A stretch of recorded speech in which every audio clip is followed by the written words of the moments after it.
إن الحمد لله نحمده ونستعينه ونستغفره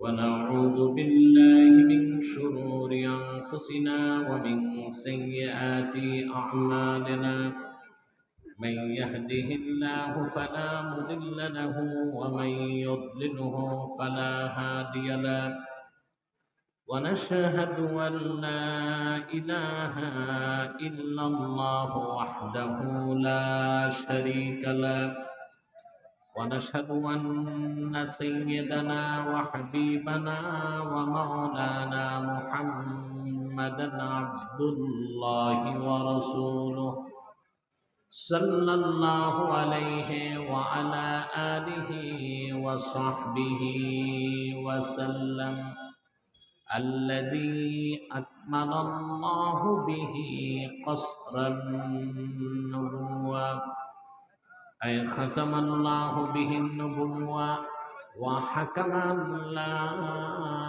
نبي بعده وأعلن في القرآن بالبرهان أن محمدا صلى الله عليه وسلم خاتم النبيين والمرسلين الذي أرسله بالحق بشيرا ونذيرا وداعيا إلى الله بإذنه وسراجا منيرا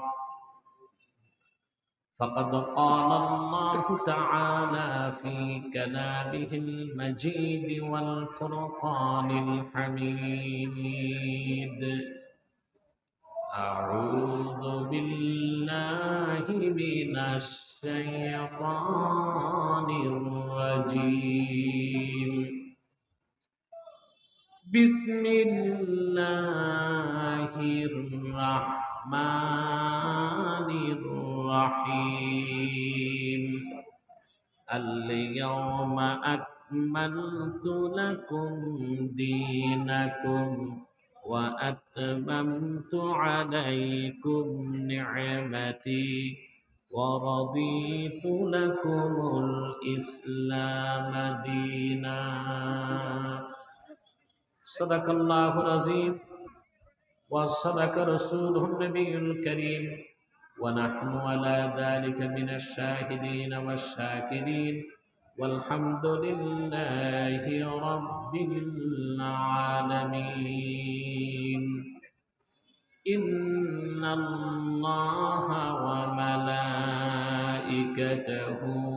يصلون على النبي يا أيها الذين آمنوا صلوا عليه وسلموا تسليما اللهم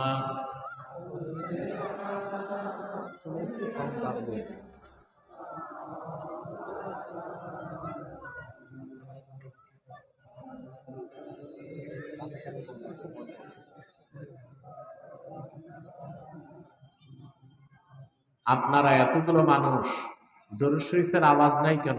সমস্যা কি অসুস্থতা না কৃপণতা? মনের সংকীর্ণতা দূর করে দরাজ কণ্ঠে পড়েন আল্লাহুম্মা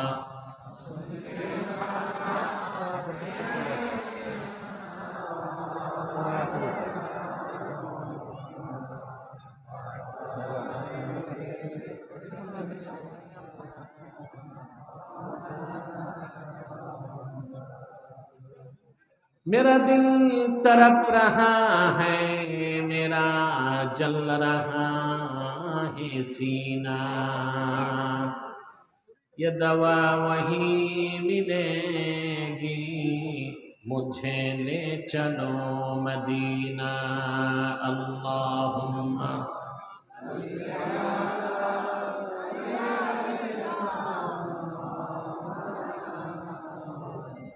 وعلى آله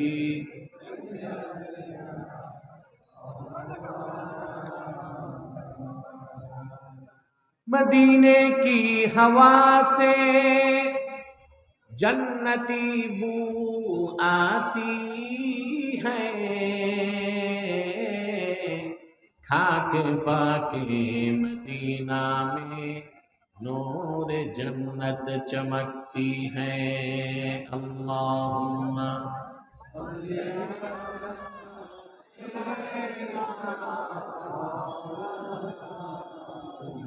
व अला आलि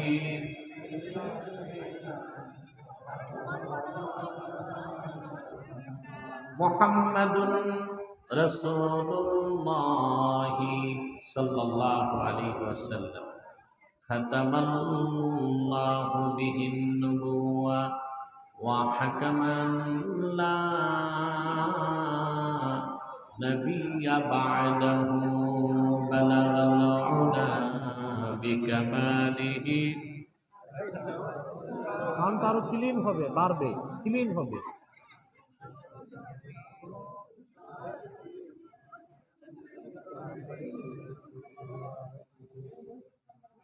আহলে সুন্নাত ওয়াল জামাত হারাগাছের উদ্যোগে আয়োজিত আজকের ইসলামী মহাসম্মেলনের সম্মানিত সভাপতি আলহাজ আব্দুল হালিম সুরুজ,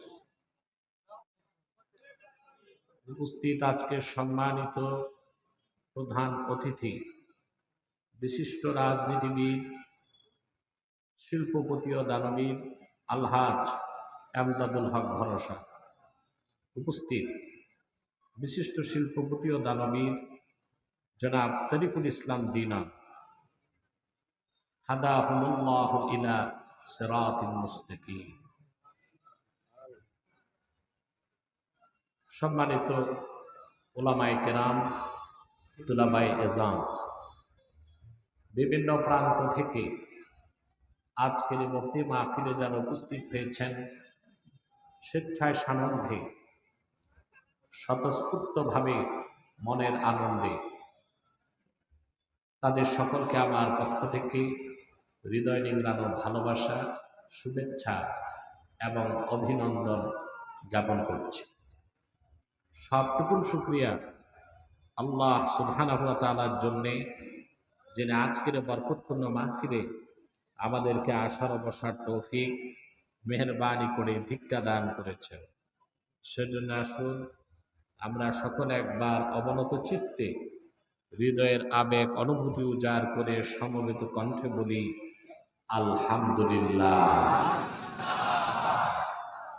অগণিত অসংখ্য দরুদ ও সালাম আল্লাহর সৃষ্টির প্রধান আকর্ষণ, বিশ্বসভার সভাপতি, সকল নবী রাসূলগণের মাথার তাজ, শামসুল হিদায়াত, বদরুদ্দুজা, সাইয়্যিদুস সাকালাইন, ইমামুল মুরসালিন, খাতামুন নবিয়্যিন ওয়াল মুরসালিন, আফতাবে নবুওয়াত, শাহানশাহে রিসালাত, সরকারে দো জাহান, সুলতানুল মদিনা, নবিয়ুল আম্বিয়া, হুজুরে আকরাম, নূরে মুজাসসাম, নূরুন আলা নূর, সাইয়্যিদিনা হাবিবিনা শফিঈনা মাওলানা মুহাম্মদ সাল্লাল্লাহু আলাইহি ওয়াসাল্লামের উপর আল্লাহ তাবারাক ওয়া তাআলা, যাকে আজ থেকে প্রায় ১৫০০ বছর আগে প্রেরণ করেছেন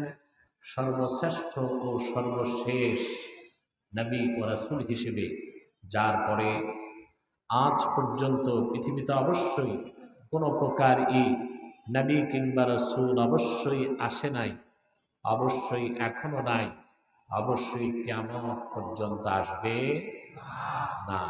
সম্মানিত সুধী, আমি একটু দেরিতে এসেছি, দুঃখিত, ক্ষমা সুন্দর দৃষ্টিতে দেখবেন। আজকে দিনে আমার প্রোগ্রাম ছিল কুমিল্লা মেঘনা থানায়, ওখানে দিনের প্রোগ্রাম শেষ করে আমি এয়ারপোর্ট চলে এসেছি হেলিকপ্টারে, ওখান থেকে বাই ফ্লাইট আমাকে আসতে হয়েছে। বিলম্বের কারণে আপনারা যে কষ্ট পেয়েছেন, আমি সেজন্য আপনাদের ক্ষমা সুন্দর দৃষ্টি কামনা করছি। আজকের এই মহতী মাহফিলে এসেছেন পার্থিব কোনো স্বার্থ আছে? জাগতিক, আর্থিক, রাজনৈতিক? আমরা এসেছি শুধুমাত্র আল্লাহর কোরআনের ভালোবাসা, আল্লাহ তার হাবিবের রেজামন্দি হাসিল করার জন্য, ঠিক না? বাড়ি থেকে এসেছেন কোরআন শুনতে, আপনাদের মর্যাদা কতটুকু বাড়ছে জানেন? আল্লাহ তাআলার রহমতের ফেরেশতাদের পাখার উপর পা রেখে হেঁটে হেঁটে এসেছে। হলো না? পুরুষের কণ্ঠে বলতে হবে সুবহানাল্লাহ। আল্লাহর হাবিব ইরশাদ করেছেন, ওয়া ইন্নাল মালাইকাতা লাতাদউ আজনিহাতাহা রিদান লিতালিবিল ইলম। আমার উম্মতের কোন ইমানদার দ্বীনের ইলম শেখার জন্য ঘর থেকে যখন বের হয়ে হাঁটে, আল্লাহর রহমতের ফেরেশতারা তাদের পাখাগুলো ওই বান্দার পদতলে বিছায় দেয়।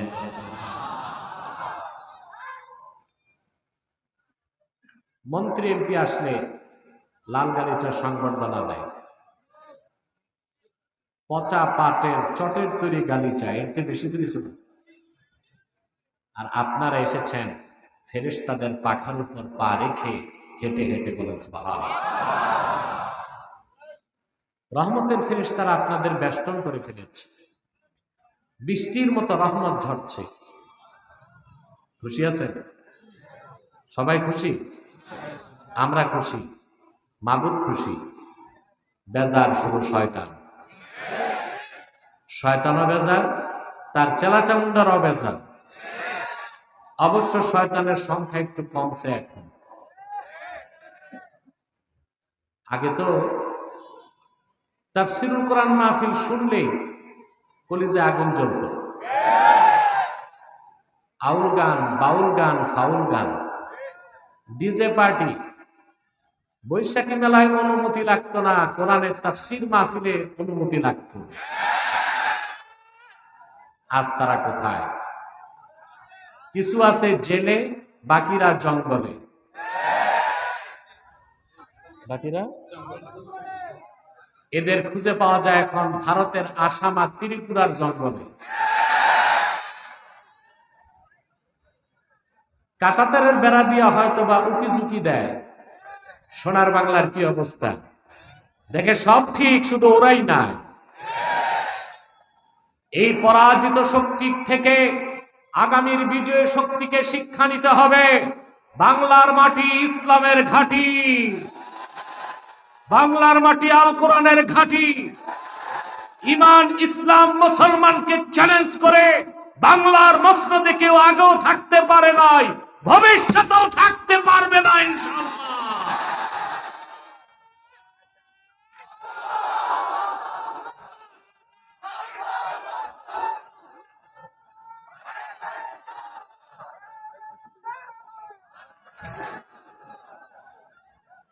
আমার বন্ধুগণ, তো শয়তান তো বেজার। এই হাজার হাজার মানুষ আজকের সম্মেলন আলহামদুলিল্লাহ জনসমুদ্রে রূপ নিয়েছে। আমরা এতগুলো লোক একসাথে মুনাজাত করব, গুনাহ মাফ কি হবে না? সন্দেহ আছে? আল্লাহর হাবিব ইরশাদ করেছেন, আমার উম্মতের কোন একটি দল যদি কোথাও বসে আল্লাহর কাছে দোয়া করে, একজন যদি দোয়া করে আর বাকিরা যদি আমিন আমিন বলে, আল্লাহ সে সম্মিলিত দোয়া ফেরত দেন না, সঙ্গে সঙ্গে কবুল করে নেবেন। তা আজকে কিছুক্ষণ পরে যে মুনাজাত হবে, আমাদের জিন্দেগীর সগীরা গুনাহগুলো মাফ হবে। শুধু তাই নয়, যদি এই মুনাজাতে আল্লাহর কাছে আত্মসমর্পণ করে 2 ফোঁটা চোখের পানি ফেলতে পারি, কবিরা গুনাহগুলো আল্লাহ রাব্বুল আলামিন মাফ করে দিবেন। পারবো না? শয়তান যেন ওয়াসওয়াসা দিতে না পারে, নেক নিয়ত করে শয়তানের নাপাক গেলে একটা চপেটা ঘাত লাগাতে হবে। পারবো?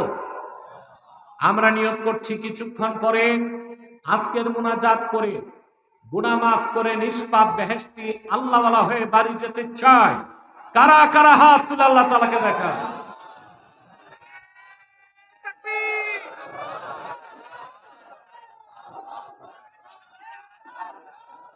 আল্লাহ কবুল করুক, আল্লাহ মঞ্জুর করুক, বলুন আল্লাহুম্মা আমিন। সম্মানিত সুধী, আমি আপনাদের সামনে তেলাওয়াত করেছি সূরা আল মায়দা থেকে 3 নম্বর আয়াত। বলুন তো কোন সূরা? মাইকম্যান ইকো বন্ধ করো, বাইরে আওয়াজ ডবল হচ্ছে, আওয়াজ বোঝা যাচ্ছে না। মাইক সেটআপ ঠিক করো, সাউন্ড লাগবে না, বেশি আওয়াজ দরকার নেই, কম আওয়াজ, পরিষ্কার আওয়াজ দরকার। ঠিক করো মাইক, দূরের হর্ন বন্ধ করে দাও, মানুষকে ভালো মতো শোনাও। আমার সঙ্গে আপনারা তেলাওয়াত করতে পারবেন সূরা মায়দা আয়াত নাম্বার 3। আসুন তেলাওয়াতের মাধ্যমে আমরা মূল আলোচনায় প্রবেশ করছি। আমার সঙ্গে আপনারা তেলাওয়াত করুন, যেন প্রতিটি অক্ষরের নূর আল্লাহ তাআলা আমাদের সিনায় উদ্ভাসিত করে দেন। আউযু বিল্লাহি মিনাশ শাইতানির রাজীম। বিসমিল্লাহির রাহমানির রাহিম। اليوم أكملت لكم دينكم وأتممت عليكم نعمتي ورضيت لكم الإسلام دينا। মাইকটা ঠিক করতে বলো, নতুবা আমি মাইক ছেড়ে দেব। পিছনে হরেন চলতে হবে, দুইটা চলতেছে না।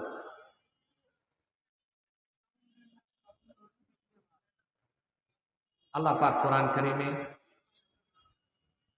তার হাবিব মুহাম্মদ সাল্লাল্লাহু আলাইহি ওয়াসাল্লামের উপর অবতীর্ণ কোরআনে ঘোষণা করেন, আল ইয়াউমা আকমালতু লাকুম দীনাকুম।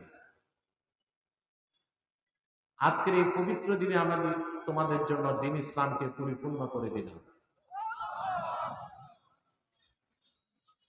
ওয়া আতমামতু আলাইকুম নি'মাতি, তোমাদের উপর আমার নিয়ামতকে পরিসমাপ্ত করলাম। ওয়ারাদিতু লাকুমুল ইসলামা দীনা, আর একমাত্র ইসলামকে আমি দ্বীন হিসেবে স্বীকৃতি দিলাম। সুবহানাল্লাহ। আল্লাহ যে কি বলছেন আমরা টের পাই না, টের পাইছি।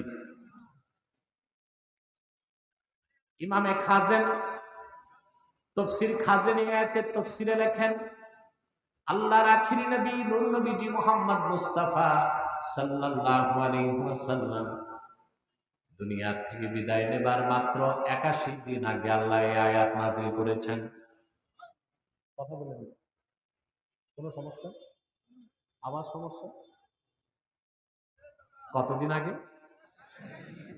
মাত্র। রাসূল করিম সাল্লাল্লাহু আলাইহি ওয়াসাল্লাম উপস্থিত ছিলেন আরাফার ময়দানে।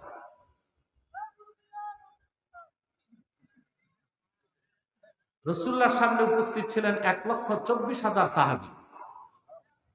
দিনটা ছিল হজের দিন, দিনটা ছিল জুমআর দিন। সুবহানাল্লাহ বলুন। আসর নামাজের শেষ সময়, মাগরিব নামাজের কিছু আগে জিবরিল চলে আসলেন, ঘোষণা করলেন, আল ইয়াউমা আকমালতু লাকুম দীনাকুম। আল্লাহ বলেন, মানব জাতি আদম থেকে ঈসা পর্যন্ত লাখের উপর নবী রাসূল দ্বীনের দাওয়াত দিয়েছেন, দ্বীন আমি পরিপূর্ণ করি নাই। কিন্তু আমার দোস্ত আখিরি নবী মুহাম্মদ সাল্লাল্লাহু আলাইহি সাল্লামের 23 বছরের মেহনতের কারণে আজকের এই দিন আমি তোমাদের জন্য দ্বীন ইসলামকে পরিপূর্ণ করে দিলাম। ওয়া আতমামতু আলাইকুম নি'মাতি, তোমাদের উপর আমার নিয়ামতকে পরিসমাপ্ত করলাম। ওয়া রাদিতু লাকুমুল ইসলামা দীনা, আর একমাত্র ইসলামকে আমি আমার দিন হিসেবে মনোনীত করলাম, স্বীকৃতি দিলাম। ঘোষণাকার। এই আয়াতের ব্যাখ্যা আমরা ততটুকু বুঝি নাই, গুরুত্ব তাৎপর্য অনুধাবন করি নাই ১,৫০০ বছর আগে মদিনা মুনাওয়ারার ইহুদিরা যতটুকু বুঝতে পেরেছিল। আমি হাদিসটি শোনাচ্ছি, সুনান তিরমিজিতে এসছে, সহিহ বুখারীতে আছে, তাফসীর খাজেনে আছে, অসংখ্য তাফসীরের কিতাবে আসছে। আমি যে আয়াতের ব্যাখ্যা শোনাচ্ছি সূরা মায়দা। কোন সূরা? আল্লাহর হাবিব সাল্লাল্লাহু আলাইহি সাল্লামের আপন চাচাতো ভাই খুদে সাহাবী আব্দুল্লাহ বিন আব্বাস রাদিয়াল্লাহু তাআলা আনহুমা তিনি সূরা মায়দা তেলাওয়াত করছিলেন। যখন তিনি আল ইয়াউমা আকমালতু লাকুম এই অংশটা পড়লেন, ওখানে বসে থাকা মদিনা মুনাওয়ারার সবচেয়ে বড় ইহুদি আলেম কাবুল আহবার বসার থেকে দাঁড়ায় গেছে। ইহুদি আলেম এই আয়াতটা শুনে বসার থেকে দাঁড়ায় গেছে। একটা কথা বলি, রাগ করবেন না। রাসূল করিম সাল্লাল্লাহু আলাইহি ওয়াসাল্লামের জমানায় আবু জেহেল, আবু লাহাব, উতবা, সাইবা এই বড় বড় কাফেররা 25 জন কাফের ছিল যারা ঈমান আনে নাই। কতজন? আবু জেহেল, উতবা, সাইবা, মুগীরা, আবুল বুখতারি, এরকম 25 কাফের। এরা কোরআনের বিরোধিতা করত, রাসূলুল্লাহর বিরোধিতা করত, কিন্তু সারা রাত জেগে থাকতো কাবার চত্বরে রাসূলুল্লাহ নূরের জবান থেকে কোরআন শুনত।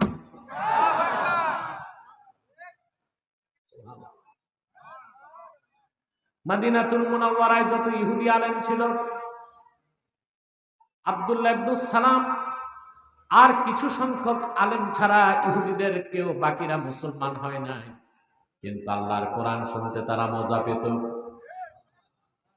কিন্তু আমার দেশে এমন মুসলমান নামদারি বুদ্ধিজীবী আছে, নাস্তিক আছে, ব্লগার আছে, কোরআন শুনতেও চায় না, কোরআন মানতেও চায় না। আছে? এখানে শয়তান আসছে, বসাও, একদম বসায় দাও, উপর থেকে যাও, নামাও ওখান থেকে, নামিয়ে দাও, এই দিক তাকান। কথা শুনতেছেন? এই জন্য আব্দুল্লাহ ইবনে আব্বাস কোরআন শরীফ পড়তেন, মুসলমানরাও বসতো, ইহুদিরাও কোরআন শুনতে মজা পাইতো না। আমার দেশের বুদ্ধিজীবী যেগুলো রাষ্ট্র চিন্তকার, পলিসি মেকার হয়ে বসছে, ওদের কাছে কোরআন হাদিস ভালো লাগে না, লালনের সঙ্গীত আর রবীন্দ্রসঙ্গীত ভালো লাগে। তার কারণ একটাই, মৌমাছি দৌড়ায় ফুল বাগানে আর তেলাপোকা ডাস্টবিনে। মৌমাছি ফুল বাগানে আর তেলাপোকা ডাস্টবিন। বাংলাদেশ 14 কোটি মুসলমানের দেশ বলেন, মুসলমান সবচেয়ে বড় পরাধীন বাংলাদেশ। যে তা না হতো, ফেসিবাদের বিদায়ের পর বাংলাদেশে রাখাল রাহার মতো কুলাঙ্গার নাস্তিক, গালেবের মতো ইডেন কলেজের প্রফেসর আল্লাহ তার হাবিবের শানে বেয়াদবি করার সাহস কিভাবে পেয়েছে আমরা জানতে চাই। শাস্তি চাই, ফাঁসি চাই। মুরতাদের শাস্তি কি? মুরতাদের মধ্যে অন্য মুরতাদরা তওবা করলে তওবা কবুল হবে, কিন্তু মুরতাদদের মধ্যে শাতেম যারা আল্লাহকে গালি দেয়, রাসূলুল্লাহকে গালি দেয়, তওবা করলেও মৃত্যুদণ্ড থেকে তারা খালাস পেতে পারে না। ঠিক না? আমরা দেশে কি পাইছি এখন দেখেন। এ রাখাল রাহাকে দায়িত্ব দিয়েছে এনসিডিবিতে বই লিখার কাজ, আর লোক পায় নাই। যেসব বুদ্ধিজীবী মেয়াদ উত্তীর্ণ গাঁজা খায়া মাথা উলায় রাখছে, এরা দায়িত্ব নিছে রাষ্ট্র সংস্কারের, বই সংস্কারের, আইন সংস্কারের। কোনদিন সংস্কার সম্ভব হবে না। ইউনূস সাহেবকে বলবো, নাস্তিক পশ্চিমাদের পা চাটা গোলামদেরকে, আবর্জনাগুলোকে পরিষ্কার করে আল্লাহওয়ালা সব মানুষগুলোকে দায়িত্ব দেন, বাংলাদেশের চেহারা পাল্টে যাবে ইনশাআল্লাহ।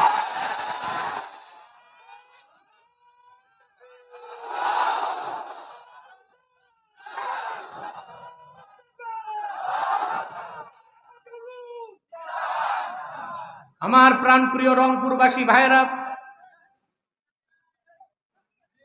আবু জাহেল, উতবা, সাইবা, মুগীরা, আবুল বখতারির মতো কাফের মক্কায়, মদিনা মুনাওয়ারায় ইহুদি আলেমরা দিন ইসলামকে গ্রহণ করে নাই, কিন্তু কোরআন শুনতে মজা পেত।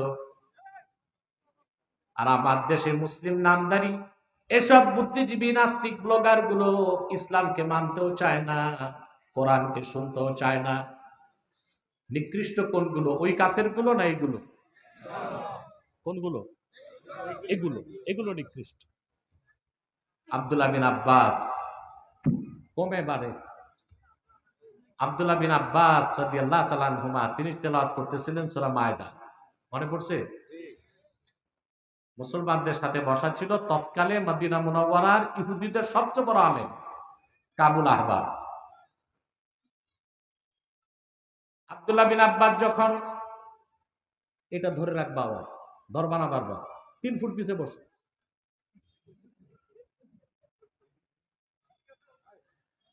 মাইকম্যানদের চুলকানি রোগ আছে, একটু পর পর ধর।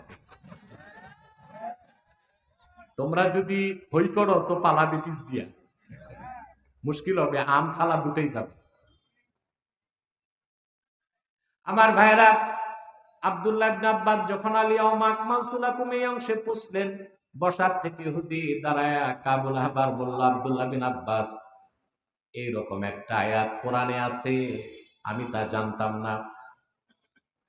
লাউ নাযালাত হাযিহিল আয়াতু আলাইনা, যদি এইরকম আয়াত আমাদের নবী মুসার উপর, ইহুদিদের উপর আল্লাহ নাজিল করতেন, লাত্তাখাযনা যালিকাল ইয়াওমা ঈদা, খুশির চোটে আয়াত নাজিলের দিনটারে আমরা ঈদের দিন বানায় নিতাম।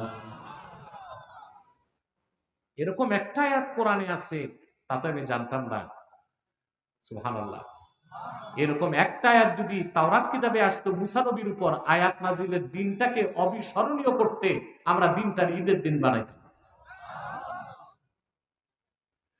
আব্দুল্লাহ ইবনে আব্বাস জবাব দিলেন, ইহুদি তোমার জানা নাই? ক্বালা ওয়াল্লাহি ইন্নাহা নাযালাত আলা রাসূলিল্লাহি সাল্লাল্লাহু আলাইহি ওয়াসাল্লাম ফি ইয়াউমি ঈদাইন। আল্লাহর কসম রে ইহুদি, আয়াতটা আল্লাহর হাবিবের উপর এমন একদিন নাজিল হয়েছে যেদিন ডবল ঈদ হয়েছে। দিনটা ছিল জুমার দিন, দিনটা ছিল হজের দিন। পরবর্তীতে কাবুল আহবার এই একটা আয়াতের মর্ম বুঝে হযরত ওমরের কাছে ইসলাম গ্রহণ করে মুসলমান হয়ে গেছে।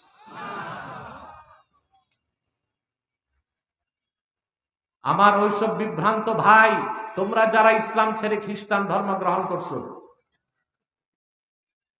কান পেতে শুনে রাখো, আল্লাহর কোরআনের সমর্থন ছাড়া ঈসা নবীর নবুয়ত টিকানো সম্ভব না। ঈসা যে নবী ছিল এটা প্রমাণ করার মতো বাইবেলে কোনো দলিল নাই। ঈসার মা মরিয়ম যে সতী ছিল, চরিত্রবতী ছিল, ইহুদিরা অপবাদ দিছে মারিয়াম ব্যভিচার করছে, আল্লাহর কোরআন পবিত্রতা ঘোষণা করছে। ১৫০০ বছর আগে ইহুদি ও খ্রিস্টানদের বড় বড় আলেমরা মুসলমান হয়ে গেছে। আর তোমরা কিনা জন্মসূত্রে মুসলমান হয়ে ইসলামকে বাদ দিয়া সেই বিকৃত মিথ্যা আশ্রিত ফোকলা কিচ্ছু নাই খ্রিস্টান ধর্মে ঢুকছো। ফিরে আসো ইসলামের দিকে, আসো ইমানের দিকে, তাওহীদের দিকে, রিসালাতের দিকে, দ্বীন ইসলামের দিকে ফিরে আসো। তোমাদেরকে আমি উদাত্ত আহ্বান করছি। কথা বুঝতেছেন? এখন এমন একটা আয়াত যেটা নাজিল হলো যেদিন ডবল ঈদ হয়েছে, তা আয়াতের মর্মটা কি বুঝছেন আপনারা? আপনারা না বুঝলেও ইহুদি আলেম বুঝেছিল কিনা? কথা বলেন, বুঝতেছেন না? আমাকে একটু বুঝাতে হবে। আল্লাহ রাব্বুল আলামিন বলেন, আল ইয়াউমা আকমালতু লাকুম দীনাকুম, আজকের এই পবিত্র হজের দিন আমি তোমাদের জন্য দ্বীন ইসলামকে পরিপূর্ণ করে দিলাম। অর্থটা আমি বুঝাই দিচ্ছি। আল্লাহ বলতে চাইলেন, আদম থেকে ঈসা পর্যন্ত ১,০০,০০০-এর উপর নবী রাসূল দ্বীনের দাওয়াত দিয়েছেন, দ্বীন পরিপূর্ণ হয় নাই। কিন্তু আমার হাবিব মুহাম্মদ সাল্লাল্লাহু আলাইহি সাল্লাম মাত্র 23 বছর দিনের দাওয়াত দিয়েছেন, আমি দিন পরিপূর্ণ করে দিলাম। তাহলে কথা বোঝা যায়, লাখের উপর পয়গম্বরের মেহনতকে এক পাল্লায় দিল, শুধুমাত্র আল্লাহর হাবিবের 23 বছরের মেহনতের সমান ওজন হবে না। হবে। সুবহানাল্লাহ। এরপরে আল্লাহ তাআলা বললেন, ওয়া আতমামতু আলাইকুম নি'মাতি, তোমাদের উপর আমার নিয়ামতকে পরিসমাপ্ত করলাম। এটা বুঝেন, আল্লাহ দিনকে শুধু পরিপূর্ণ করেন নাই, পরিসমাপ্তির সাথে পরিপূর্ণ করছেন। অনেক কাজ অসমাপ্ত রেখে পরিপূর্ণ করা যায়, যায় কিনা? আমার কথা শুনেন, এই দিক তাকান, যায় কিনা? আপনি পরীক্ষার হলে ঢুকছেন, সময় 3 ঘন্টা, 100 মার্কসের উত্তর দিবেন, সময় কত? আপনি খুব লেখলেন, 3 ঘন্টা শেষ, অ্যান্সার হয়েছে 80। পরীক্ষা পরিপূর্ণ, কিন্তু সমাপ্ত হয়েছে না অসমাপ্ত? অসমাপ্ত। আপনি টাইম যা পাইছেন সে টাইমে 100 অ্যান্সার করতে। আল্লাহ স্পষ্ট করে দিলেন, দিন ইসলামকে আল্লাহ শুধু পরিপূর্ণ করেন নাই, পরিসমাপ্তির সাথে পরিপূর্ণ করেছেন, যেন এই দিন ইসলাম কিয়ামত পর্যন্ত মানুষকে দিক নির্দেশনা দেয়। এই দিন ইসলামকে যারা গ্রহণ করবে, ইহকালীন কল্যাণ আর পরকালীন মুক্তির জন্য যেন তাদেরকে অন্য কোন ধর্ম, তন্ত্র, মতবাদের মুখাপেক্ষী হতে না হয়। ঠিক না? সুবহানাল্লাহি বিহামদিহি। আল্লাহ এখানে স্পষ্ট করে দিলেন, আদম থেকে ঈসা পর্যন্ত 1 লক্ষের উপর নবী রাসূল দিনের দাওয়াত দিয়েছে, দিন পরিপূর্ণ হয় নাই। আমার হাবিব 23 বছর দিনের দাওয়াত দিয়েছেন, আমি দিনকে পরিপূর্ণ করলাম, পরিসমাপ্ত করলাম। তার মানে নবুয়ত রিসালাতের দরজা বন্ধ করে দিলাম। একমাত্র দিন ইসলাম, এর বাইরে কোনো ধর্ম নাই, দিন নাই। ভালো করে দেখেন মুসলমান, সেজন্য হাদিস সাক্ষ্য দেয়, পূর্বের 1 লক্ষের উপর নবী রাসূলের কাছে জিবরিল এসেছেন, প্রত্যেকের কাছে কয়বার? ইব্রাহিম নবীর কাছে এসেছেন মাত্র 10 বার, মুসা নবীর কাছে কয়েকশো বার, ঈসা নবীর কাছে এসেছে মাত্র 415 বার। আর আল্লাহর হাবিব আখিরি নবী মুহাম্মদ সাল্লাল্লাহু আলাইহি সাল্লামের খেদমতে জিবরিল 23 বছরে এসেছেন 24,000 বার। কতবার? সুবহানাল্লাহ। ইব্রাহিম নবীর কাছে কয়বার? 10 বার। মুসা নবীর কাছে কয়েকশো বার, ঈসা নবীর কাছে মাত্র 415 বার। আর আল্লাহর হাবিব সরওয়ারে কায়নাত, নবিউল আম্বিয়া, সাইয়্যিদুল মুরসালিন, খাতামুন নবিয়্যিন, রাহমাতুল লিল আলামিন মুহাম্মদ মুস্তাফা সাল্লাল্লাহু আলাইহি সাল্লামের কদমে জিবরিল এসেছেন 1500 বছর আগে, দ্বীনের পয়গাম নিয়ে 24,000 বার। আমরা কিন্তু বুঝি নাই, এই জন্য আমাদের পরিবর্তন নাই। ইহুদি আলেম বুঝতে পেরেছিল, ঠিক না?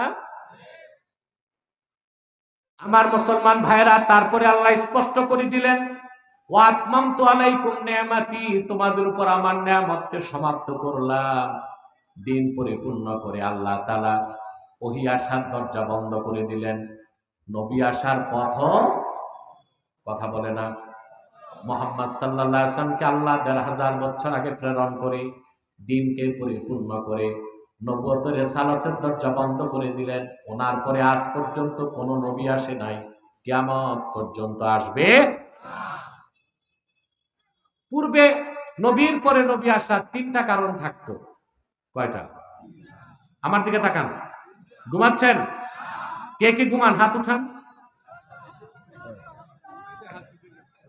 কথা তো এটাই, তার মানে মনোযোগ নাই, বুঝতেছেন? নবীর পরে নবী পূর্বে আসতো কয়টা কারণে? আদম থেকে ঈসা পর্যন্ত যত নবী এসেছেন, প্রত্যেক নবী ছিলেন আঞ্চলিক নবী। একটা অঞ্চলের নবী, একটা জাতির নবী, সেজন্য আরেক অঞ্চলের জন্য আরেক জাতির নিকট আরেক নবী লাগতো। নবীর পরে নবী আসতো, নবীর পরে নবীর সাথে নবী আসতো। যেমন এক জাতি এক দেশ এক সময়, মুসা তিনিও নবী, তার ভাই হারুনও ছিলেন নবী, ঠিক না?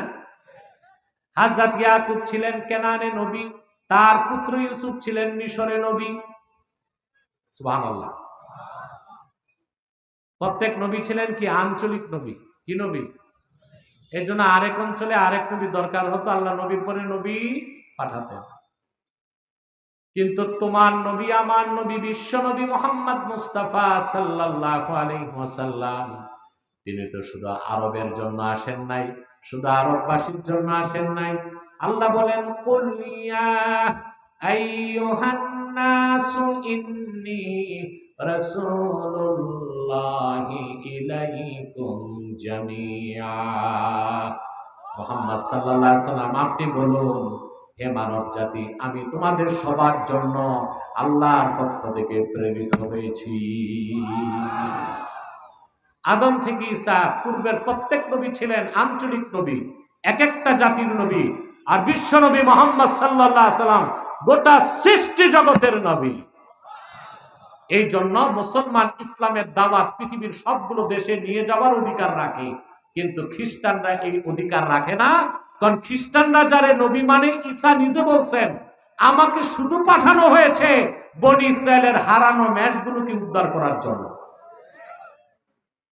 একে তো ঈসা নবী আকাশে, তার ধর্ম রিজেক্ট। সবচেয়ে বড় কথা, তার ধর্ম, তার শরীয়ত ছিল শুধু বনি ইসরায়েলের জন্য। তো বাংলাদেশে যাদের কাছে খ্রিস্টানরা ধর্ম প্রচার করে, এরা কি বনি ইসরায়েল না বাঙালি? কথা বলে না। তাহলে তাদের ধর্ম আর তাদের নবী ঈসার আদর্শ অনুযায়ী বাংলাদেশে খ্রিস্টান ধর্ম প্রচার করা, খ্রিস্টান ধর্মের ফতুয়া বৈধ কাজ না অবৈধ কাজ? চিল্লায় বলতে হবে। অথচ তারা বাংলাদেশে এসে জোর খাটায়। কি খাটায়? খ্রিস্টান মিশনারি মানুষকে খ্রিস্টান বানায়, আপনি বাধা দিবেন, প্রশাসনের 14 গোষ্ঠী এসে তাদের প্রটেক্ট দিবে। কিন্তু আলেম ওলামা, ইসলামিক স্কলারদেরকে ইউরোপ আমেরিকায় ইসলাম প্রচারের সুযোগ দেয় না। আজকে 12 বছরের বেশি সময় ডক্টর জাকির নায়েক আমেরিকা যেতে পারে না, কারণ ওখানে শিকাগোতে খ্রিস্টানদের সবচেয়ে বড় পণ্ডিতের সাথে তার বাহাস হয়েছিল। বাহাসে জাকির জিতেছিল, খ্রিস্টান হেরেছিল, যেতে দেয় না। আহমদ দিদাদ রহমতুল্লাহকে আমেরিকায় ঢুকতে দেওয়া হতো না। আমি যে একজন ছোটখাটো দায়ী, আমি 23 সালে লন্ডন সফরে গিয়েছিলাম। 7টা প্রোগ্রামে 4টা করেছি, 3টা প্রোগ্রাম সকল কাফের মুশরিক রামবাম নাস্তিক আর ওই দেশি ইহুদিরা মিলে আমাকে করতে দেয় নাই। আমার বিরুদ্ধে ইহুদিদের বড় একজন লবিস্টার হচ্ছে নাইজেল ফারাজ। সে সিএনএন নিউজ প্রেজেন্টার এবং ব্রিটিশ পার্লামেন্টের এমপি ছিল।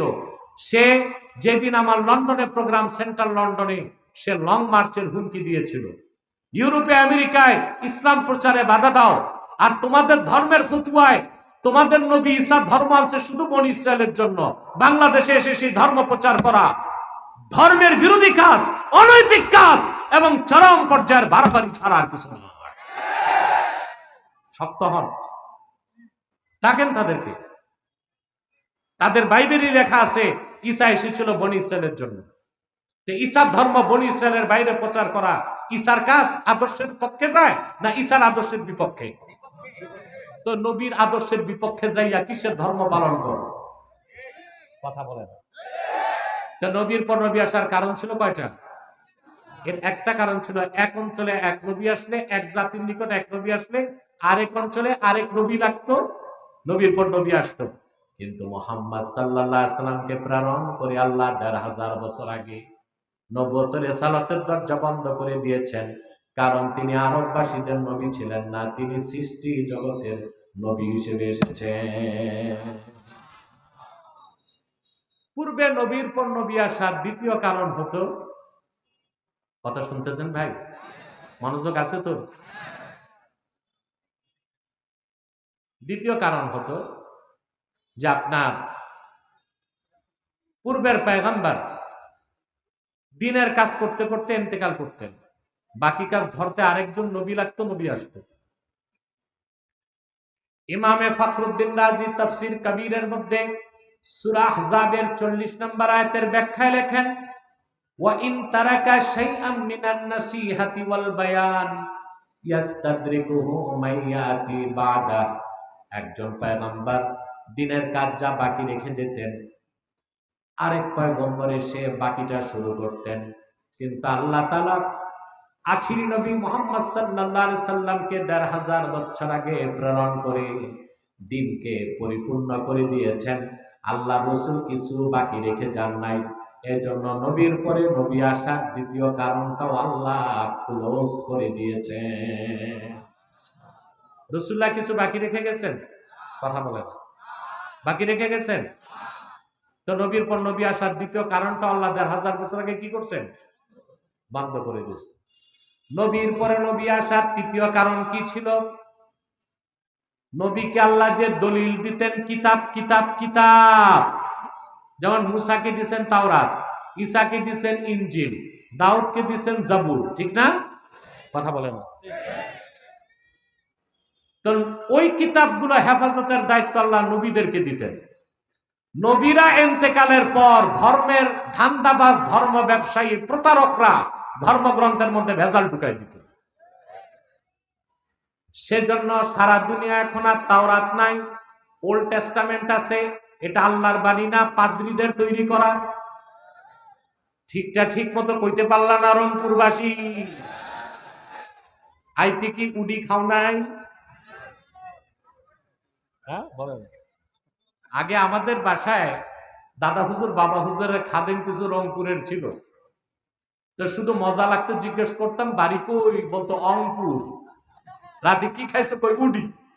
এটা শুনতে বারবার জিজ্ঞেস করতাম। এখন আর রংপুরের মানুষ অংপুর বলে না, রংপুরি বলে। রংপুর এখন স্মার্ট শহর হয়ে গেছে, বিভাগ হয়ে গেছে। আল্লাহর ওলি কারামত আলী জলপুরি শুয়ে আছে। এই বরকতে রংপুর বিভাগকে আল্লাহ বাংলাদেশের সবচেয়ে ডেভেলপড একটা ডিভিশনে পরিণত করে দেয়। আলহামদুলিল্লাহ। কথাগুলো শুনতেছেন? তাহলে নবী কি নিয়ে আসতেন? কিতাব। নবী বিদায় দিতেন, কিতাব কি হইতো? আসমানি কিতাবগুলো তার অথেন্টিসিটিকে হারিয়ে ফেলতো, ঠিক না? যেমন মুসা আলাইহিস সালাম ইন্তেকাল করার কয়েক বছরের মধ্যেই বনি ইসরাইল তাওরাত কিতাবটাকে ভেজাল করে দিছে। কি করে দিছে? Old testament. ওল্ড টেস্টামেন্ট, ওখানে এমন মিথ্যা কথা আছে যা বিশ্বাস করলে আপনি কাফের হয়ে যাবেন। যেমন যেমন ওল্ড টেস্টামেন্টে ইহুদিরা ঢুকাই দিছে লূত আলাইহিস সালাম নাকি তার মেয়েদের সাথে সহবাস করত। এটা কি নবীর কাজ ছিল? এটা ওল্ড টেস্টামেন্টে আছে। এটাকে কি আর আল্লাহর বাণী বা ধর্মগ্রন্থ বলা যায়? তাহলে মুসা নবী ইন্তেকালের পর বনি ইসরায়েলের ধর্ম ব্যবসায়ীরা এই কথা ঢুকাইছে। কথা বলে না। ঈসা নবীর উপর আল্লাহ নাজিল করেছিলেন ইনজিল। কি? ঈসা নবী আকাশে উঠার মাত্র ৬০ বছরের মধ্যে সেন্ট পল ইনজিল কিতাবটার মধ্যে সেরেকার কুফর ঢুকাই দিছে। কয় বছর পর? বলেন, মাত্র ৬০ বছর। কয় বছর? সেন্ট পল কিতাবটারে ভেজাল করলো, ঢুকাই দিল দা থিওরি অফ ট্রিনিটি, তৃতীয়বাদ। নাউজুবিল্লাহ বলেন। তারপর এই বাইবেল যে কত পরিবর্তন হয়েছে, আমাদের গবেষণা প্রতিষ্ঠানে 11টা সংস্করণ বাইবেল আছে। কয় সংস্করণ? 11 বাইবেলে 11 রকম কথা। ঈশ্বরের বাণী কি 11 রকম হয় না একরকম? বাইবেল তার অথেন্টিসিটি হারিয়ে ফেলছে, ঠিক কিনা? তো পূর্বের কিতাবগুলো সংরক্ষণের দায়িত্ব ছিল উম্মতের, তারা গড়বড় করত। কিন্তু আল্লাহ তার আখিরি নবী মুহাম্মদ সাল্লাল্লাহু আলাইহি সাল্লামকে ১৫০০ বছর আগে প্রেরণ করলেন ৩০ পারা কোরআন দিয়ে।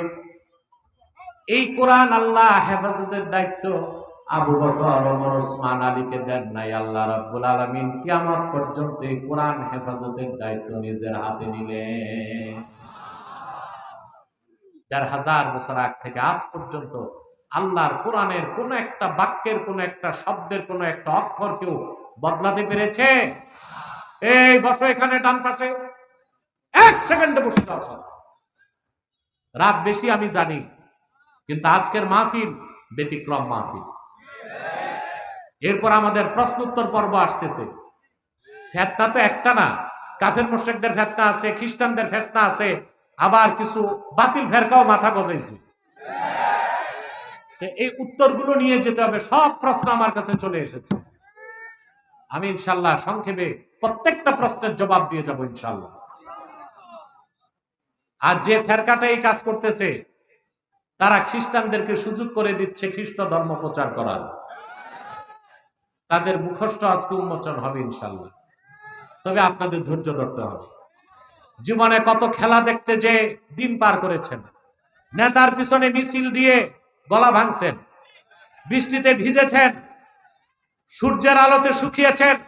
দিন ইসলামের স্বার্থে আজকে যদি পুরা রাতও দিতে হয় রাজি আছেন? কারা কারা হাত তুলে দেখা।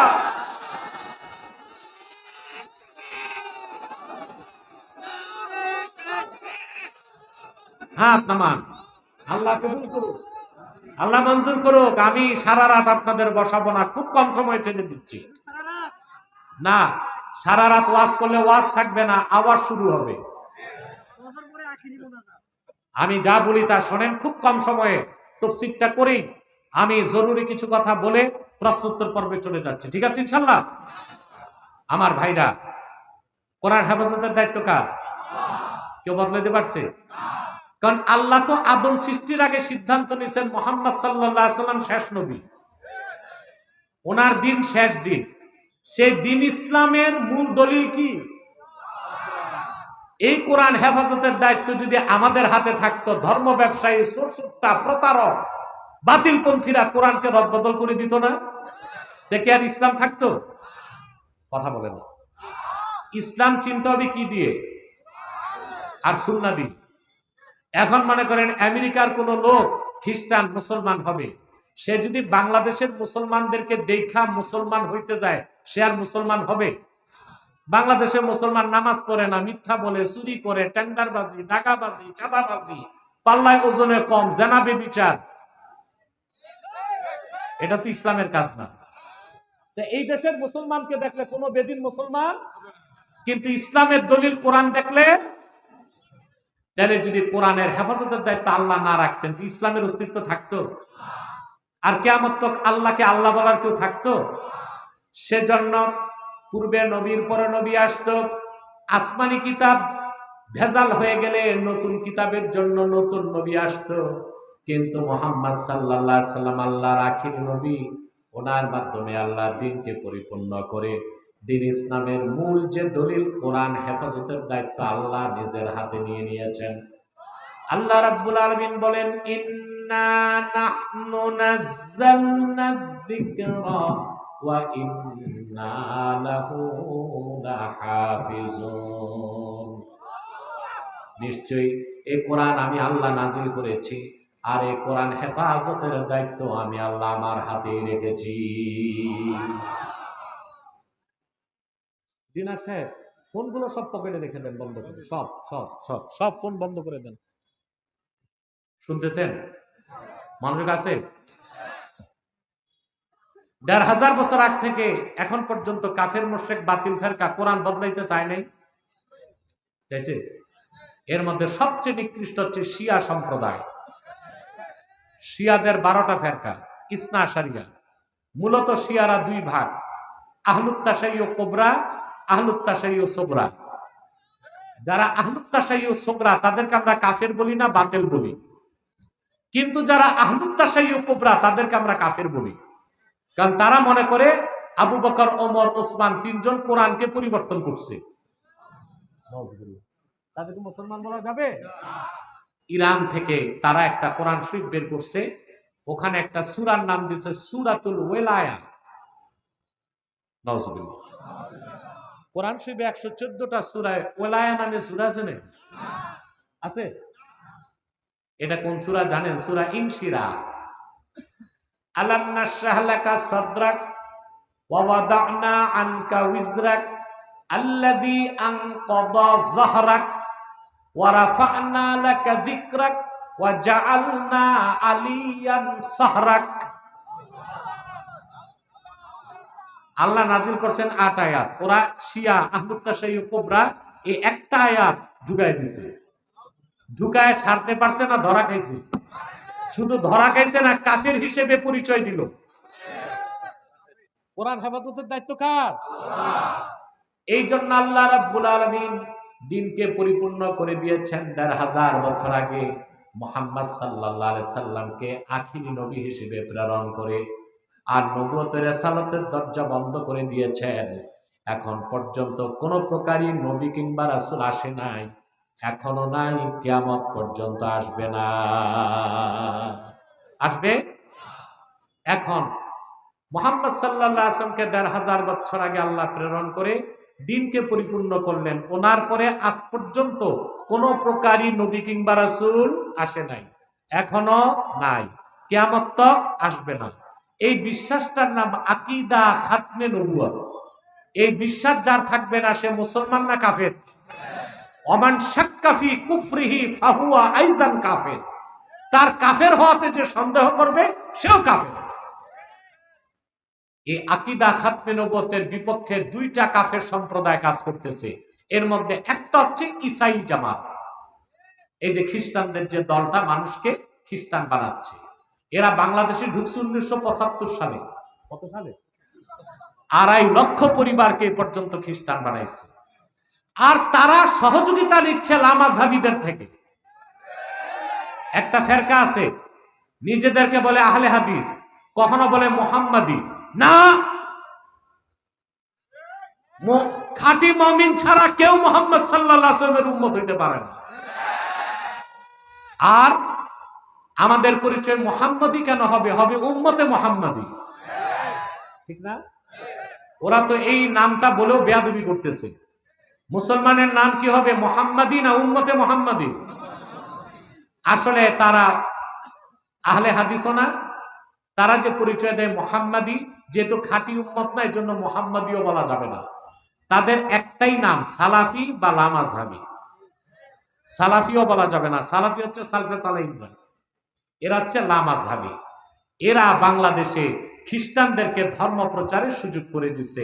আমি কি বিষয়টা খুলে বলবো?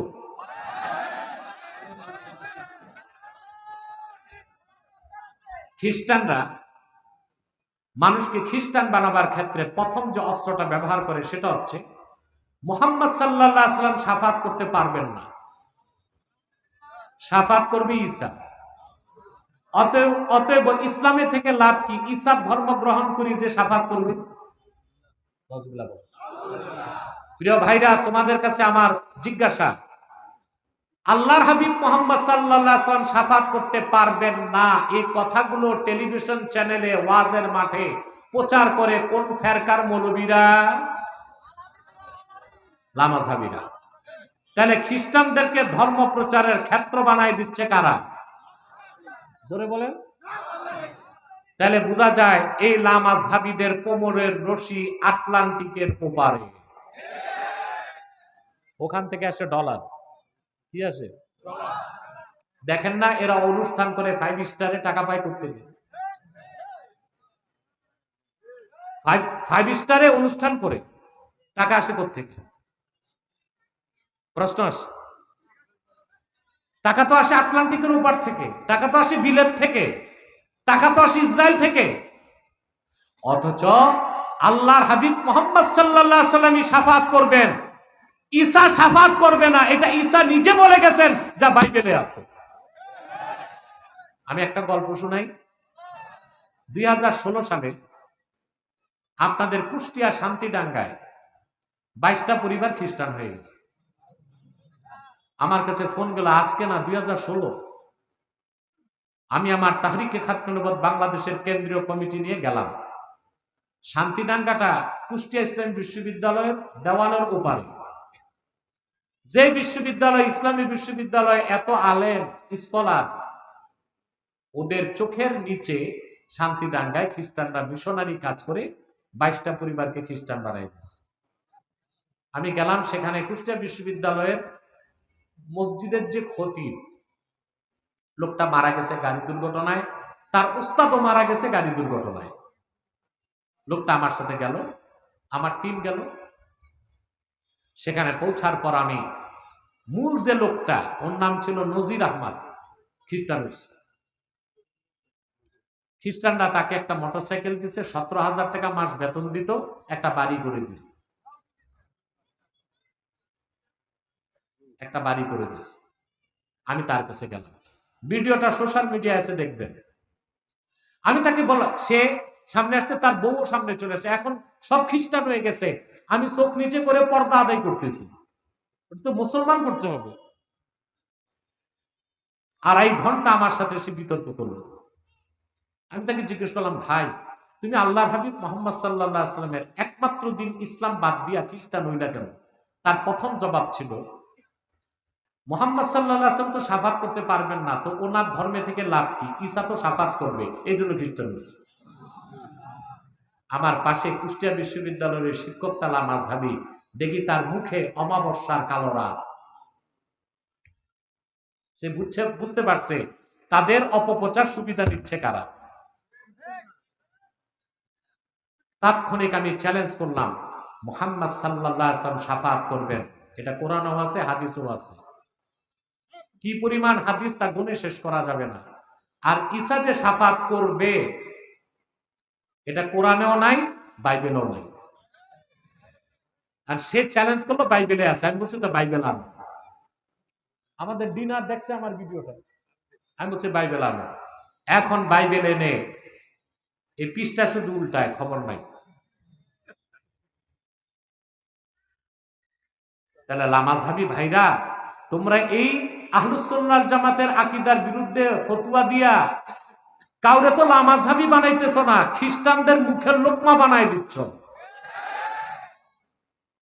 এবার সংশোধন হও লামাযহাবীরা। এই হানাফিদেরকে বিভ্রান্ত করো না, খ্রিস্টানদের গির্জায় যায় দিনের দাওয়াত দাও। ওই হ্যাডম নাই, খ্রিস্টানদের ক্ষেত্র বানাই দিচ্ছে। হারাগাছের যুবকরা, সুন্নিয়তের ঝান্ডা হাতে তুলে নাও।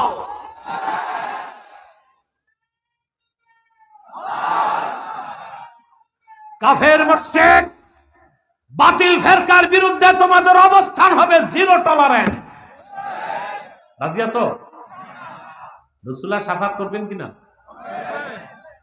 ইবনু হাজার আসকালানির ফাতাওয়া, ইন্নাল আখবার বিশাফাআতিন নবী সাল্লাল্লাহু আলাইহি ওয়াসাল্লাম কদ বালাগা হাদ্দাত তাওয়াতুর। রাসূলুল্লাহ শাফাত করবেন কিয়ামতের দিন। আল্লাহর হাবিব কিয়ামতের দিন শাফাত করবেন, এই হাদিসগুলো মুতাওয়াতিরের দরজা লাভ করছে। আর কোরআন অস্বীকারী যেমন কাফের, মুতাওয়াতির হাদিস অস্বীকারীও। তাহলে খ্রিস্টানদেরকে শুধু তওবা করলে হবে না, লামাযহাবীদেরকেও তওবা করতে হবে। কথা বলেন। আরে মিয়া, ঠিকটা ঠিক মতো বলো। খ্রিস্টানদেরও তওবা করতে হবে, তো পাক্কা কাফের, মুসলমান হতে হবে। আর লামাযহাবীদেরকে আমরা অত কঠিন কথা বলি না, বলতেছি গোমরাহিতে আছো, তওবা করতে হবে। কি করতে হবে? যদি তোমাদের এই বন্ধুকে মনে হয় সে এক্সট্রিমিস্ট, চরমপন্থী, আমি খোদার আল্লাহর নামে শপথ করে বলছি, তোমার বাংলাদেশে যত স্কলার আছে সব নিয়ে বসো, বাহাস লাগবে না, আব্বাসী সংলাপে বসবে। লামাযহাবী মতবাদ মতাদর্শ একটা বাতিল ফেরকা, তা আমি যদি প্রমাণ করতে না পারি, রংপুরের মাটিতে কোনোদিন আমি প্রবেশ করব না, ওয়াদা করছি। এখানে ডিনার আছে। আর মরহুম করিমউদ্দিন ভরসা, রহিমউদ্দিন ভরসা, এক আমরা ছোটকালে শুনতাম করিমউদ্দিন রহিমউদ্দিন, দুই দলের দুই এমপি, ঠিক না?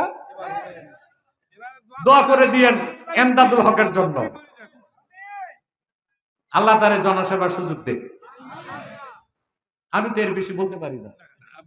এই সম্মানিত সুধী, কথা শুনতেছেন? তাদেরকে দায়িত্ব দিয়ে গেলাম, লামাযহাবীরা কখন কোথায় সংলাপে বসতে চায় আমি প্রস্তুত আছি ইনশাআল্লাহ। তাদের আকীদাগুলোর মধ্যে যথেষ্ট ত্রুটি আছে, তাদের আকীদায় শিরক আছে, কুফর আছে। অনেকে মনে করে আমাদের সাথে তাদের দ্বন্দ্ব, আমরা রফে আদান করি না, ওরা করে। আমরা ওয়েতের পরি 3 রাকাত, তারা পরে 1 রাকাত। আমরা নাভির নিচে হাত বাঁধি, তারা বুকের উপর। আইন বলে এটা কোনো দ্বন্দ্বই না। ওদের মূল সমস্যা আকীদাতে। ওদের আকীদা আমার আল্লাহ তাআলার জিসিম আছে আমাদের মতো, এটা একটা শিরকি আকীদা।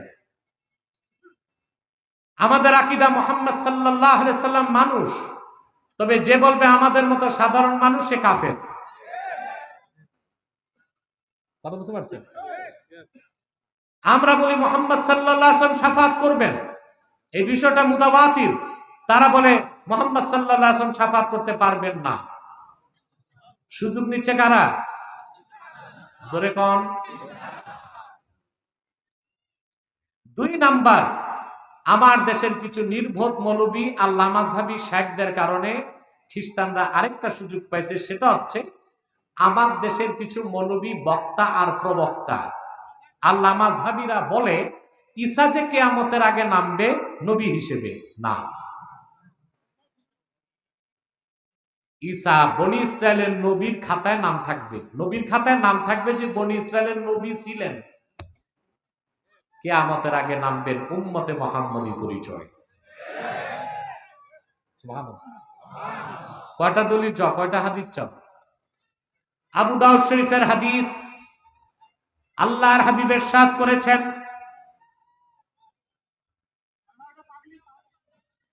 এই বসেন বসেন বসেন, স্বেচ্ছাসেবকরা দেখেন, কথা শুনতেছেন? আল্লাহর হাবিব ইরশাদ করেছেন, আবু দাউদ শরীফের হাদিস, ওয়াল জিহাদু মাযিন মুযবাসানি আল্লাহ ইলা আইয়ুকাতিলা আখিরু হাযিহিল উম্মাতিদ দাজ্জাল। আল্লাহ বলেন, আমি মুহাম্মদ সাল্লাল্লাহু, আল্লাহর হাবিব বলেন, আমি মুহাম্মদ সাল্লাল্লাহু আলাইহি ওয়াসাল্লামকে আল্লাহ প্রেরণ করে আমার উম্মতের জন্য জিহাদকে ফরজ করে দিয়েছেন। সুবহানাল্লাহ। আল্লাহর হাবিব বলেছেন, আল্লাহর হাবিব বলেন, আমি মুহাম্মদ সাল্লাল্লাহু আলাইহি ওয়াসাল্লামকে আল্লাহ প্রেরণ করে জিহাদকে ফরজ করে দিয়েছেন। আমার উম্মতের শেষ ব্যক্তি কর্তৃক দাজ্জালকে হত্যা করার আগ পর্যন্ত জিহাদ চলবে। দাজ্জালকে হত্যা করবে ওই শেষ ব্যক্তির নাম কি? ঈসা। তা হাদিসে তাকে কি বলা হয়েছে? তখন কি নবী থাকবে না উম্মত? আখিরু হাযিহিল উম্মাহ। পরিষ্কার আবু দাউদ শরীফের হাদিস। এখন প্রশ্ন হচ্ছে, হযরত ঈসা পয়গম্বর, তিনি নবী ছিলেন না? কথা বলে না, আমার দিকে তাকান।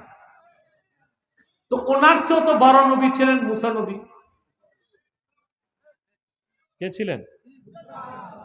ওনার চেয়েও বড় উলুল আজম ছিলেন ইব্রাহিম পয়গম্বর। কথা বলো।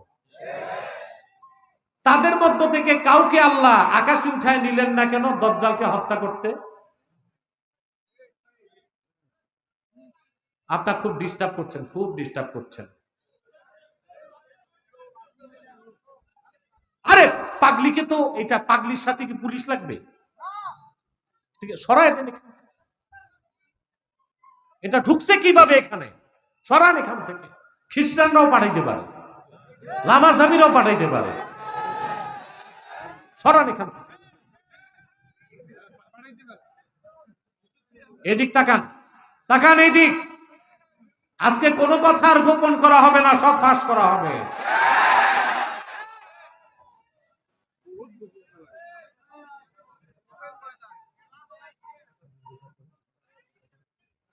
বুঝতে পারছি, শুনতেছেন?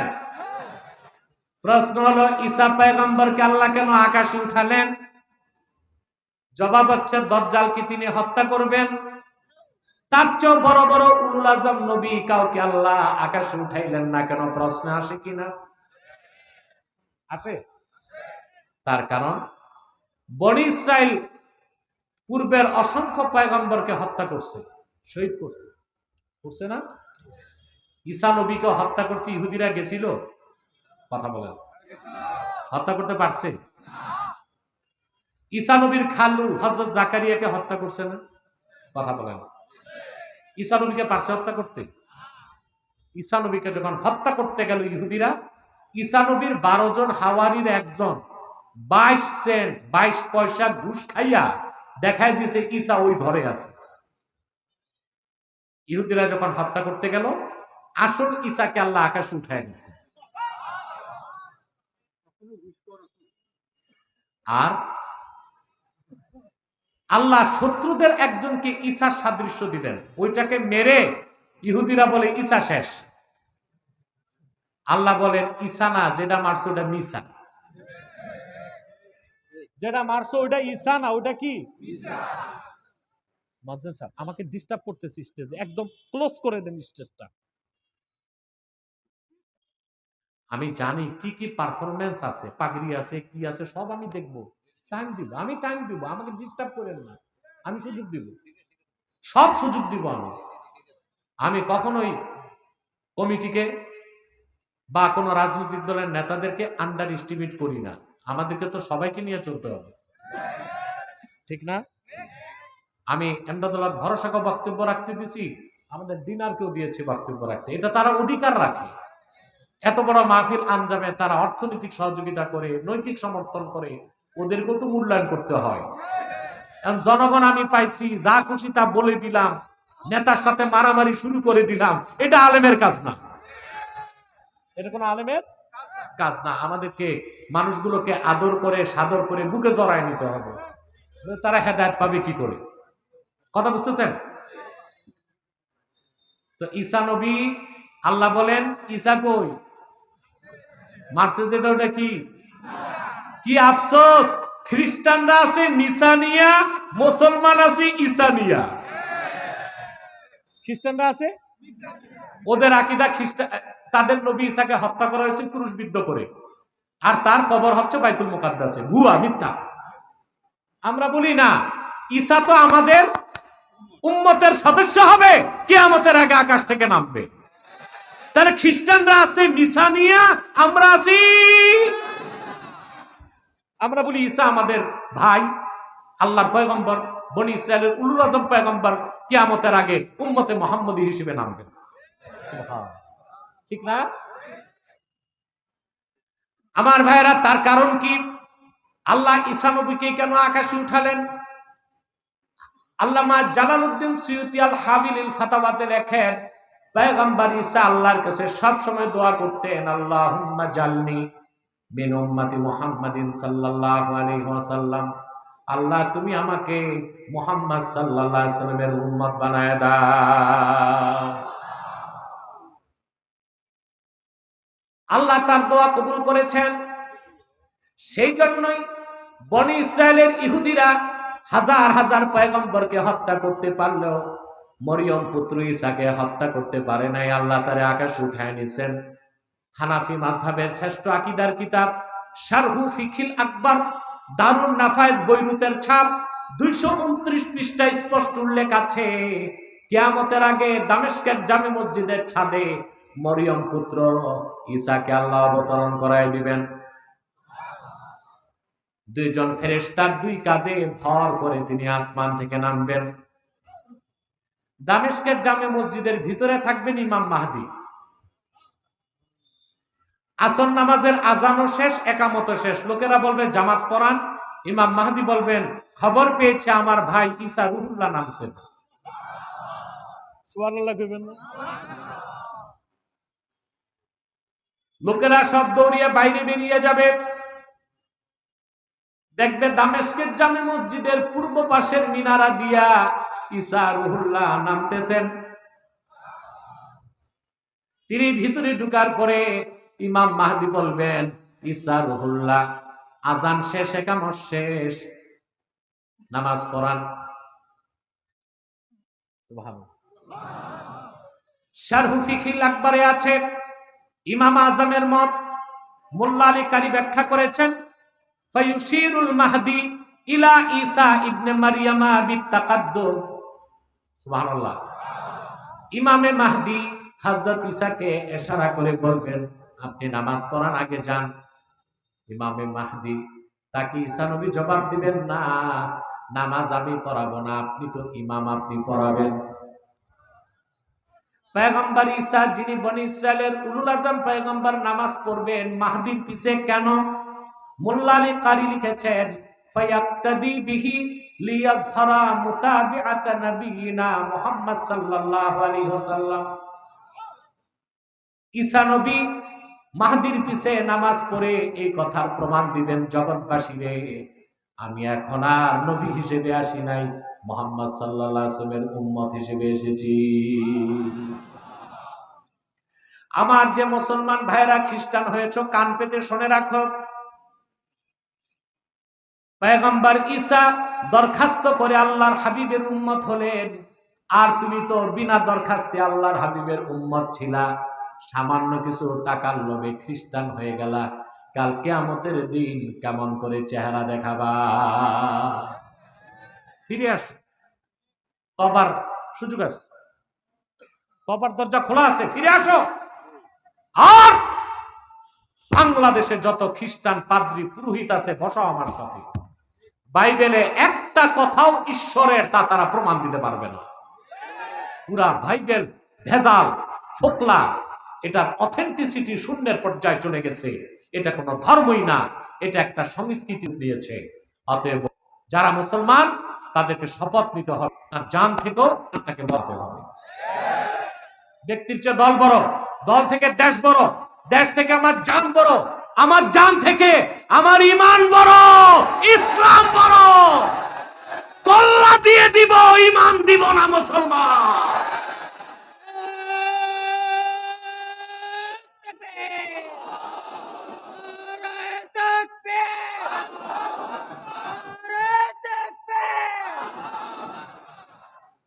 প্রিয় ভাইরা, এবার আয়াতের শেষ অংশের ব্যাখ্যা করব। ওয়ারাদিতু লাকুমুল ইসলামা দীনা, আল্লাহ বলে দিলেন সব ধর্মকে, তন্ত্র মতবাদকে আমি রিজেক্ট করে দিলাম, শুধু আমার হাবিব মুহাম্মদ সাল্লাল্লাহু আলাইহি ওয়াসাল্লামের দ্বীন ইসলামকে আমি স্বীকৃতি দিলাম। এখন স্বর্গে যেতে হলে, বেহেশতে যেতে হলে একমাত্র দ্বীন ইসলামকে গ্রহণ করতে হবে। অন্য কোন ধর্ম, কোন মতবাদ গ্রহণ করলে আপনি বেহেশতে যেতে পারবেন না। সিদ্ধান্ত কার? ইসলামের বাইরে কিছু নেওয়া যাবে? ভালো কিছু থাকলে। বাংলাদেশে একটা ফেরকা বেরিয়েছে, সুফিবাদী। কি এরা, এদের উৎপত্তি কোত্থেকে একটু বলে দেই। বাংলাদেশি সুফিবাদী প্রচার করে ডক্টর সলিমুল্লাহ খান আর ফরহাদ মজহার। দেখছেন না ফরহাদ মজহারকে? ওর যে কি ধর্ম নিজেই জানে না। এত লম্বা দাড়ি, নাভি পর্যন্ত, মোষ 3 ইঞ্চি মোটা, মাথায় কিনভুতকি মাকার টুপি, এত মোটা আলিগুড়ি পায়জামা, ওর ভিতরে ওর নাতি ঢুকবে, পিছনে সরস্বতীর মূর্তি, সামনে লালনের বেহালা। এই হচ্ছে সুফিবাদী। কি? ইসলামে সুফিবাদ নাই, এটা একটা শিরকি মতবাদ। ইসলামে তাসাউফ আছে, তরিকত আছে, মারেফত আছে। তরিকত, তাসাউফ, মারেফত, পীরি মুরিদি এক জিনিস, আর সুফিবাদ আরেক জিনিস। আপনারা বাদশাহ আকবরের নাম শুনছিলেন? এটারে আমি বাদশাহ আকবর বলি না, বলি বাদশাহ অজগর। এই বাদশাহ অজগর 13 বছর বয়সে সিংহাসনে বসছে। আচ্ছা ভাই, ছেলেরা বালেগ হয় কয় বছরে? 15। আর বাদশাহ আকবর মসনদে বসছে কত বছর বয়সে? নাবালেগ। খতনা করছিল কিনা জানি না। তার মামা ছিল শায়েস্তা খাঁ, সে ছিল শিয়া। আর তার পাশে ছিল দরবারি 2 মৌলবী, মোল্লা আবুল ফজল ফৈজি আর মোল্লা আবুল ফজল আল্লামী। কয়জন? বাদশাহ আকবরের এক ছেলে হিন্দু হয়ে গেছিল, তার নাম দারা শেখ। কি নাম হয়েছিল? কি হিন্দু। এখন বাদশাহ আকবরের বউ ছিল হিন্দু, তার ঘরই হয়েছে